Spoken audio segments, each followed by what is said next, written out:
Just 1 week after UCF notched their first Big 12 win against Cincinnati, number 15 Oklahoma State heads to the bounce house. Hello, everybody, and welcome back to Charge On. As always, I'm your host, Sean Green. Before we get started, as always, a quick word from our sponsor, BetOnline. The last of the major pro sports leagues is off and rolling, and college basketball is ready to go as well. BetOnline remains your top spot for all your live betting action and contests. NFL, college football, UFC, and NHL are all in full swing. BetOnline is your number one source for wagering news, odds, trends, and predictions. All the hoops betting action along with every sport available at your fingertips with both desktop and mobile access at any time. Head to BetOnline today and remember to use our promo code BELIEVE for your 50% welcome bonus on your first deposit. BetOnline, where the game starts. Obviously, it's been 1 week, semi-week. UCF notched their first Big 12 victory. I did say on the pod, it's technically a Big 12 victory with a little asterisk because it's a team that you've played almost every single year over the last, 10-something years. You know the team very well. You know the coach very well. But at the end of the day, it's still a win in the Big 12 on the road in a stadium that you haven't been historically very good in. But Nick joins me on this one because this is a big game, but Nick, kind of give your take or your thoughts on the Cincy game. Obviously not pretty. I think me and you both said on the podcast that I think our take was that you have to really go out and just pummel Cincinnati for our sense of mind to be like, okay, they're a better tier above Cincinnati. But to be fair, I mean, it wasn't too far off with a 2-point win on Saturday. UCF could have put them away, but Cincy honestly just beat themselves for most of the game. Yeah, I've sort of just resigned to the fact that every game that UCF plays, if they're going to be in it, it's not going to be pretty. It's going to be a little ugly at times, and they're going to have to grind out a victory. That's just the way that it is with this team. And I said this was going to be a measuring stick game, like you said. How do you match up with a team that you came into the conference in that I think you have a lot more talent than? And it was really close. It was very close. So it's hard to really evaluate where this team is. Based on the scoreline and the way that game played out, it tells you they're a lot closer to Cincinnati than some of these other Big 12 teams right now. So that kind of is what it is. I don't think they moved the ball as well as I thought they were going to because we've talked about it. They've been able to move the ball on mostly anybody. The passing game was pretty inconsistent, at times. Outside of Javon Baker, it didn't seem like anybody else really was making a play out there. And I will say the JRP to Javon Baker connection, when it's on, boy, is it on. And you got it enough. 4 catches, 93 yards for Javon Baker in that game. But it was all about RJ Harvey. They don't win that game without him. I saw some people asking, what does UCF's offense look like without RJ Harvey in it? And I joke that it would have looked like what you saw at Wrigley this past weekend between Iowa and Northwestern. A little tongue-in-cheek there. But RJ Harvey, his value to this offense cannot be overstated. I believe that's 4 straight 100-yard games. Yeah. For him, this is as consistent as I've seen him. And 1,000 yards is well in reach, top 20 rusher in all of college football. And so I expect for the rest of the season, you're just going to have to lean on that guy and hope you can grind out some wins here. Yeah, if I'm not mistaken, he's only 146 yards away or something like that from 1,000, which, I mean, again, that we all knew going into the season UCF was going to run the football, and regardless if it was working or not, they were going to try. I think the offensive line has, not taking the leaps that they maybe took last year, Nick, in terms of just getting better each week, but credit the offensive line. They have taken small steps each week where the running game has looked significantly better over the last 3 weeks. The offensive line has been blocking better. John Rice had, granted, I get it is against Cincinnati, so you do take it with a semi-grain of salt. But John Rice, the one-third of Javon Baker on the left side, I mean, he had a good 5 seconds to throw that ball. So credit the offensive line. I said it on the pod, Drake Metcalf should never see a snap at center ever again. He's not good at center. 3 straight series where he has a bad handoff or a bad snap to the quarterback. I know they don't want to put... I know Bula's a little bit undersized compared to Drake. just put Bula at center. We're not going to get too much into it, but Drake Metcalf should not be playing center for this team. But credit RJ Harvey, like you said, he really showed out, and I think you're going to see a heavy dose of RJ Harvey the rest of the year.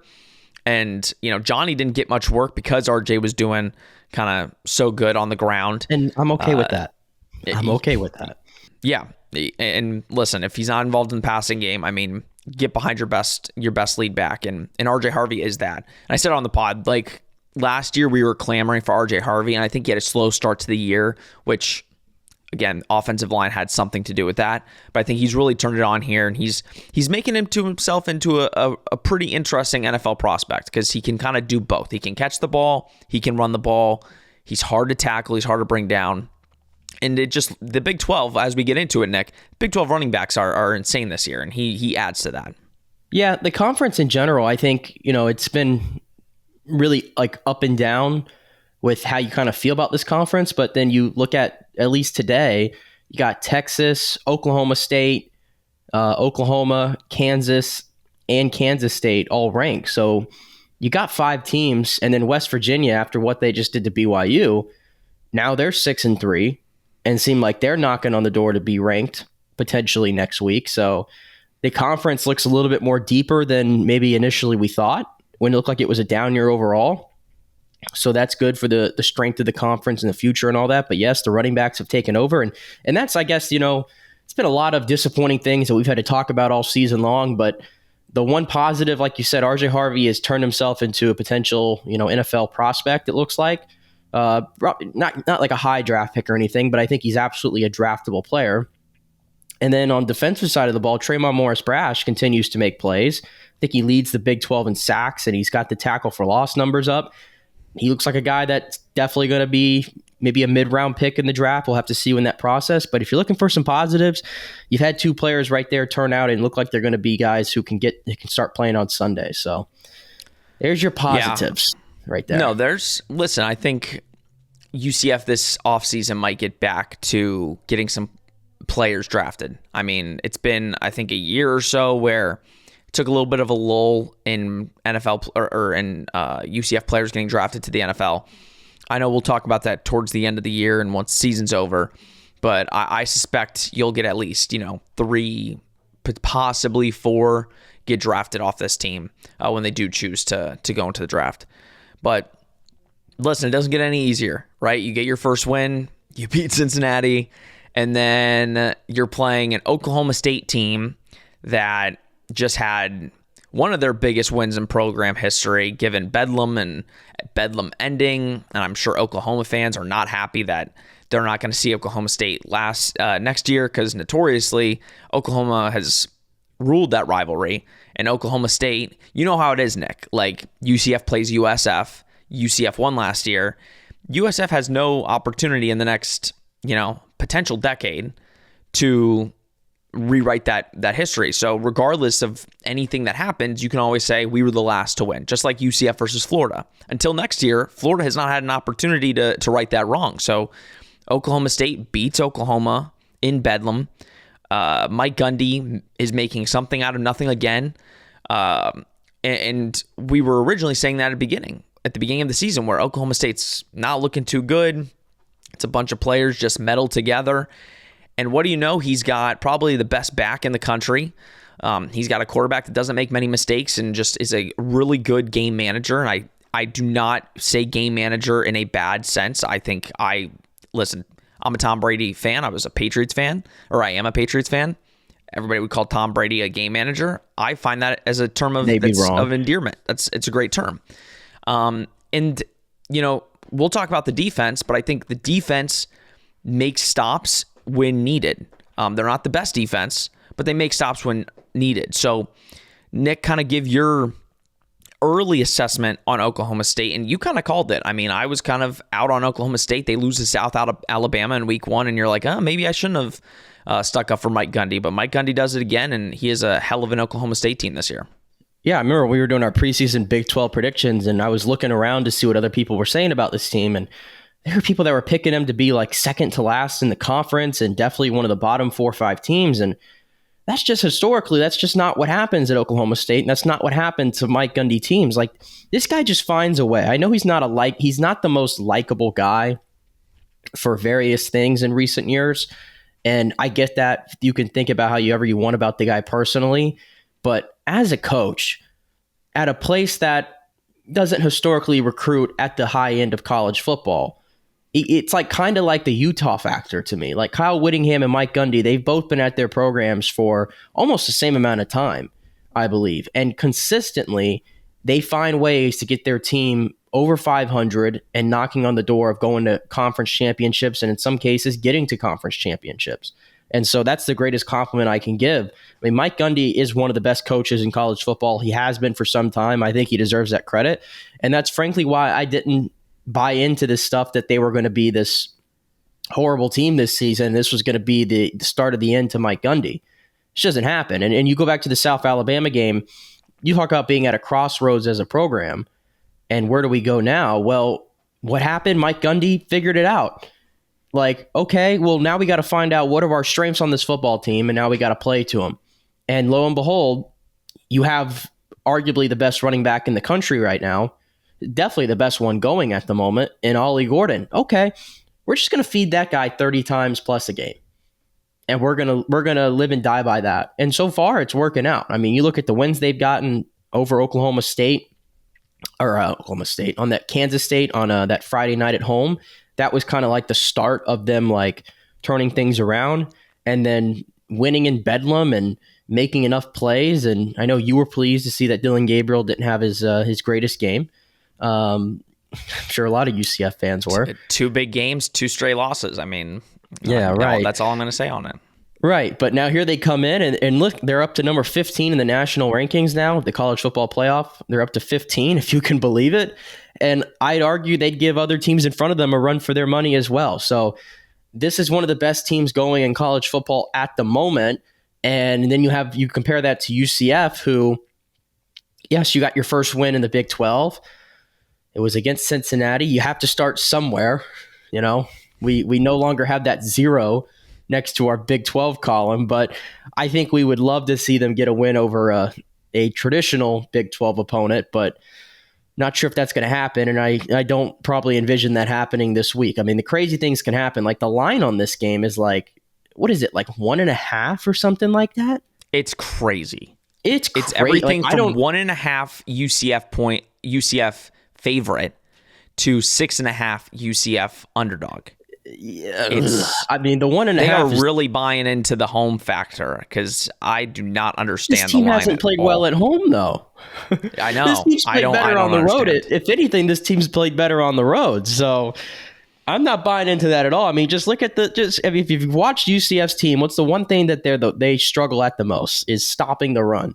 And here comes and they're playing the best back in the country. Exactly. Easily. Exactly. And they're going to feed that guy all day long, and you know it. And I don't think UCF's going to be able to stop it. So I think I'll take the points easily in that one. This has a chance. Like, I'm serious. Like, this is a game that has a chance to get a little lopsided, if I'm being completely honest. Yeah. Listen, we'll talk predictions at the end, but no, you're 100% right. You're 100% right. You know, we'll talk mainly at the end, but again, at the end of the day, if I'm Mike Gundy, right? You have a big win last week. There's always that chance, right? Because, listen, Oklahoma had their big win against Texas. And whenever a team has a big win, there's always a trap game element to the next game. Because you ride off a high, players are at the top, like the peak of their emotions of we're the best, we're awesome. And then you play an inferior opponent the next week. And there's always in college football or any sport a chance of a letdown. If I'm Mike Gundy, I would, and this is no offense to UCF, but it's just showing what UCF is as a team right now. If I'm Mike Gundy, I'll turn on the tape to UCF in front of everybody in the locker room and say, men, all we need to do is run the football. We will not need to pass. We are going to run. We are going to be Navy. We will be Navy this week. Run the football, make stops on defense, and we'll win this game handily, easily, because UCF can't stop the run. They proved it last week. I mean, Cincinnati had 200-yard rushers in the same game. UCF has proven it.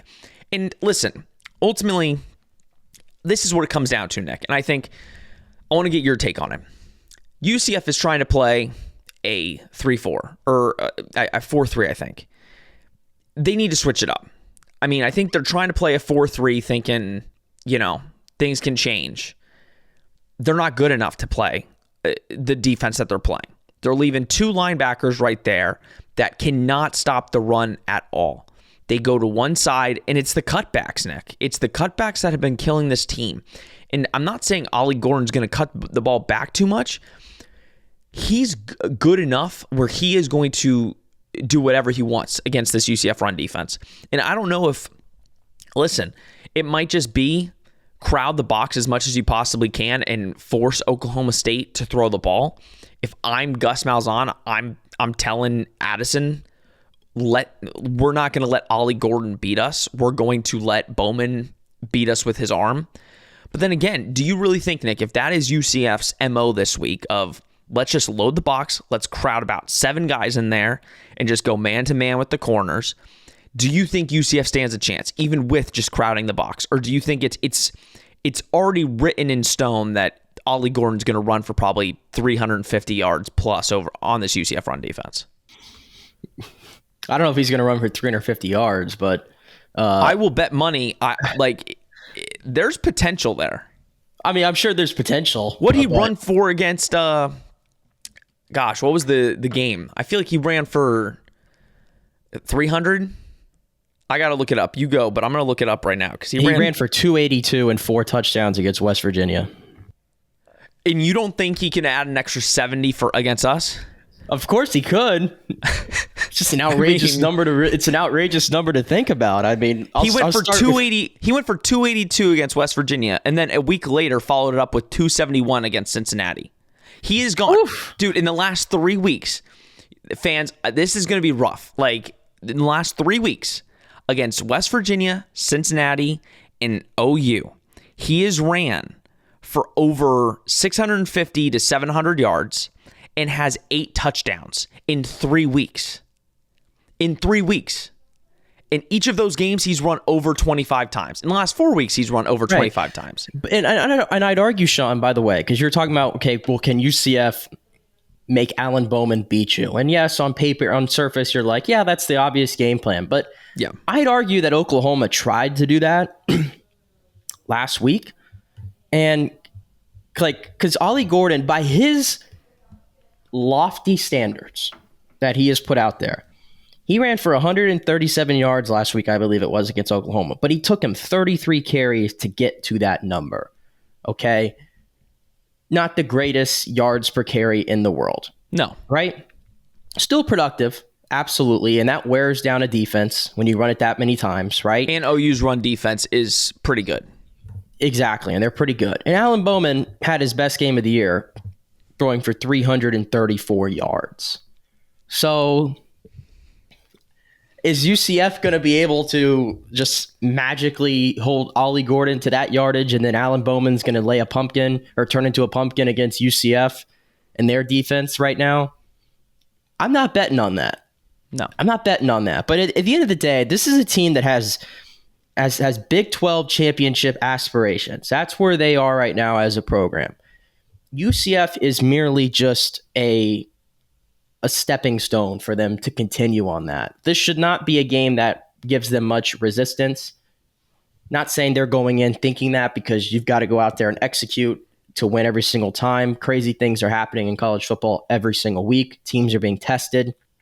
But it's just a horrible, horrible matchup on paper for UCF. And I just think whatever you do, I don't know if you're going to be able to even come close to stopping this guy out of the backfield. I don't. And that's why I think that this has a chance to get really, really ugly. Yeah, and I think that's the disappointing thing. Because ultimately, if you were just a little bit better at your run defense, if you could just prove that you can hold a guy to under 100 yards in one game. Yeah, if they were just like middle of the road, like pedestrian, like just right there, but they are flat out horrendous. I think they're like in the bottom 5 in all of college football in stopping the run. Oh, you know what's funny? I haven't even checked, but it's almost written. It's like I know that is the case. I know 100%. I can look it up right now, actually, because I have it up anyway. I Because in actually total have defense, UCF is 100.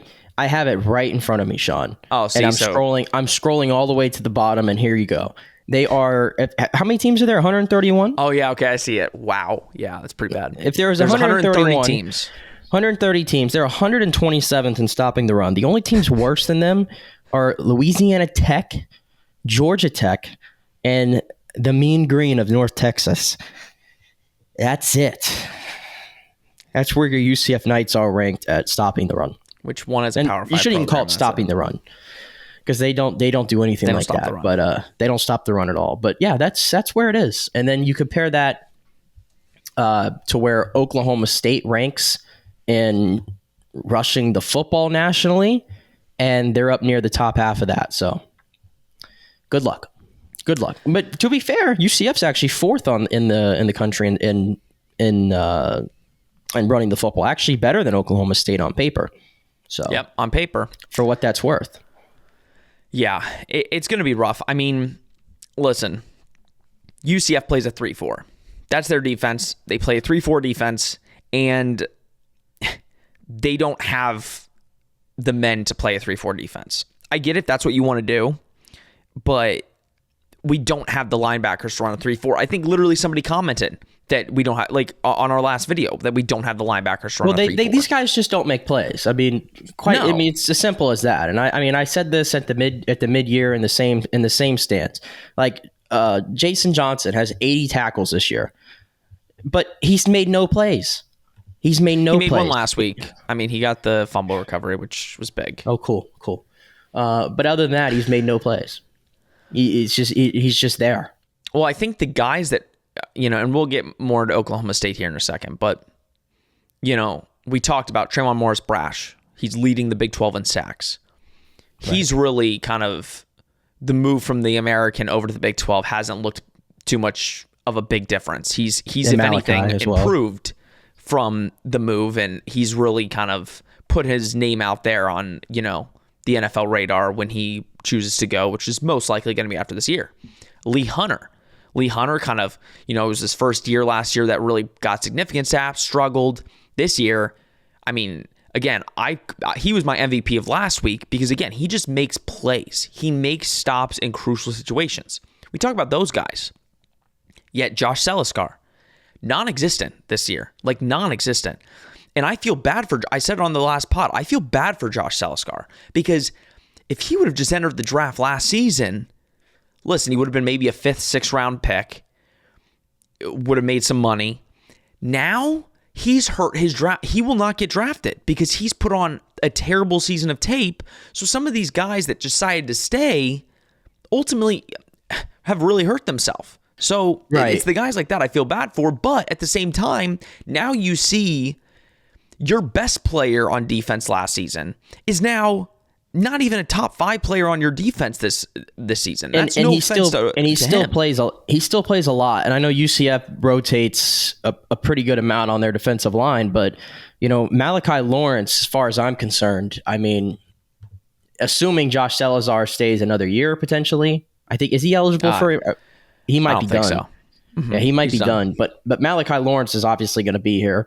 And the coaching staff's loving that. Like, they are foaming at the mouth that they got him like next season because, I mean, he's got 6.5 sacks this year, and he's not even playing in a full-time role. It's been a rotation, like I'm saying. But yeah, I don't know. I mean, Josh he's one of those players that I said last week. There's some players on this team that seem a little they're overmatched. They're overmatched by the new competition. Yeah. Let's get into Oklahoma State a little bit more. Obviously, listen, at the end of the day, we were going to talk about Ollie Gordon the most because at the end of the day, that's the guy that's going to beat UCF. Like it is already, I keep saying pre-written in stone because I see it in my head, Nick. It's going to happen. He's going to run all over UCF. You can have confidence that UCF could potentially have a good game and play a good brand of football on Saturday and keep it close or hell, I'm going to say potentially win. There's always potential, like you said, Nick, in college football, especially this season. Any team on any given Saturday has a chance. We were saying that way against Oklahoma. We came into this stream or on our podcast saying, hey, anything can happen. And then what do you know? They lost by 2, had a chance to win the game. So anything can happen. Their run game has really taken strides the last 3-4 weeks. I mean, Ollie Gordon has 12 touchdowns on the year. He scored 8 of them in the last 3 weeks. So if that tells you anything, Oklahoma State has really just leaned into feeding him, especially when they get down the red zone. But again, when you look at their entire roster, I mean, you talked a little bit about Alan Bowman, right? Had a big game last week. I think UCF I will say, the cornerbacks this year have been pretty good. I think UCF in man-to-man has played. There's not a lot of deep plays they've given up. So I do think when you're looking at, hey, a guy that maybe could keep you in the game, it will be Alan Bowman. Can Alan Bowman have a game like last week, or is he going to throw you in an interception or two, on some RPOs or stuff like that where you can maybe steal a couple? So he's kind of the X factor here. Ollie Gordon's going to get his yards. He's going to get his touchdowns. If UCF stays close, will Alan Bowman make a mistake? He's got 8 touchdowns and 5 interceptions on the year. So it's not like some crazy quarterback numbers, but that's what I said. He makes some mistakes, but he's a good game manager. He knows hand the ball off and make the throws when you get tasked to make throws. So offensively, I mean, they're solid when it comes to running the football. They're not going to blow you. It's not like they're putting up 40-some points a game, but they are solid. Let's talk about receivers just really quick, Nick, because defensively, I think is kind of where we need to talk about UCF's potential, again, to have a solid week. Again, it's one of those teams where you have, 3 guys that are really just staying consistent and solid. I think, the yards won't say because he's not the number 1 in yards, but Brennan Presley's, I think, clearly they're one guy. He's got 47 receptions for 415 yards and 5 touchdowns. Nobody's even coming close to his touchdown production. He's got 5. Everybody else that even has a touchdown has 1 in the receiving column. So you got him, you've got Rashad Owens, you've got Jaden Bray. They each have over 300 yards. And obviously Brennan and Rashad have over 400 yards receiving. So again, Nick, it feels like it's a revolving door every single week where we talk about the receivers in the Big 12, where there's not in the American, and again, it's hard to, you're in a Power 5 conference. In the American, there was always a clear-cut number 1, and then you have just a bunch of guys under him. You go to SMU and stuff like that. What is it about the Big 12 and how they operate when it comes to receivers and stuff like that? And what about this Oklahoma State team throwing the ball with Bowman and the receivers kind of scares you a little bit? Yeah, I think that's a function of these teams having a lot more depth than some of the other teams that we have faced in previous years. And, you talk about the strength of the receiving, and obviously Presley has been big for them all year long, but they really have a 3-headed monster, and it's starting to look a lot better now than it did at the beginning of the year. And Rashad Owens, he was fantastic in that game in Bedlam, 10 for 136. It seemed like whenever they needed a play through the air, it was going to Rashad. And then even Leon Johnson the last few weeks, and especially against Oklahoma, 5 for 70. He's a guy that can get vertical as well when they need him to. So, that's the thing. Everybody's focusing on Ollie Gordon, and rightfully so. But, when they need to pass, I think they just proved that they can do it. Not saying Bowman, like you said, Bowman is probably, you classify him in that game manager, distributor type of quarterback class, but they've got some guys there on the perimeter that can make plays. And in the event that UCF does make some stops in the run, maybe we'll see some of these guys make some plays. But again, don't like the chances there. Yeah, we'll see. I've liked how the corners have played this year, but again, it's a test every week. So if anything, Brandon Adams has made himself, again, another NFL potential guy just with his length and how he's played this year. But let's talk about the Oklahoma State defense, which is, again, I think UCF's chance, again, UCF's offense has moved the ball on everybody. I think they can move the ball on Oklahoma State. Oklahoma State is ranked 108th in total defense. So UCF has a chance there to make some noise. What I will say is they have a linebacker that I think UCF wishes that they had, Nicholas Martin. 92 total tackles, a linebacker that does it all, 5 sacks, has an interception, has a forced fumble. Again, wait, linebackers can make plays? That's allowed? Yeah, they have a linebacker that has Nicholas Martin has 5 sacks, and another linebacker, Colin Oliver, has 4 sacks and 3 forced fumbles and 1 fumble recovery. So linebackers that make plays, for their team are needed. But kind of talk about the Oklahoma State defense. Obviously, they played really well last week against Oklahoma. I think only held them to 24. Again, rivalry game. Weird stuff happens. Oklahoma hasn't really impressed a lot of people the last 3 weeks anyway on the offensive side of the ball. But again, would you agree that if UCF has any chance, it's against this defense again, you're going to have to make it a shootout because I don't think the defense is going to get many stops, if at all, this game. So for UCF to have a chance, they're going to have to take advantage of, again, maybe not as good defense this week. Yeah, I believe they're in score, at least from a yards perspective, they're at the bottom of the Big 12. Coming into this game, some of that might have been inflated early part of the season, but it's still what your number is. But the thing they don't do is they don't allow you to get in the end zone at a high rate. I think they're only averaging like 24 a game. So that tells you right off the bat, this is a bend kind of don't break type of defense. So, and if there's one thing with UCF's offense that they've proven, the majority of the time they're going to move the football, and it's just a matter of them getting in their own way of scoring touchdowns. And so, again, looking at the matchup here, it kind of looks like it could be advantage Oklahoma State there because this is the type of game that they love playing in. And you got a team that right now is struggling to get in the end zone unless it's like, RJ, go make a play for us. So I think that's where I kind of see that right now. There are some good playmakers on this defense, as you just kind of mentioned there. Obviously, the linebackers being the strengths, but they got a guy back there in the secondary, Cameron Epps. He's a good player. He's gotten some interceptions for them this year. Good ball hawk safety. So it's going to be a tough challenge, I think, still in this game for the UCF offense. I mean, listen, the one thing we haven't talked about the UCF is, we're undefeated in the space game, and they're going to wear those Cape Canaveral blues this weekend. Yeah, the ticker. We definitely have not talked about the space game. I brought my space gear today. I'm rocking my Citronaut there. That's good planning on your end. That is really good planning. Very good planning for the week. I did not buy the space game jersey. I did not either. And I will not be, by the way, either. But they are undefeated in the space game, so... But this is the best opponent they've ever played in the space game. I don't think when they chose this game that they anticipated Oklahoma State to be this good. If that makes, I think they wanted to stay undefeated. And I think preseason, they're like, oh, let's make it against Oklahoma State because it was so obvious to make it against Houston. But I think they even thought Houston would be better than Oklahoma State. But right. Nope. Not going to happen. Well, speaking of that, let's talk about if UCF will stay undefeated in the space game. Obviously, 3:30 tip. I don't know I think it's on FS1. I'm blanking on where it's in the ticker down below us. But let's give some predictions. Nick, I'm gonna let you go first, per usual.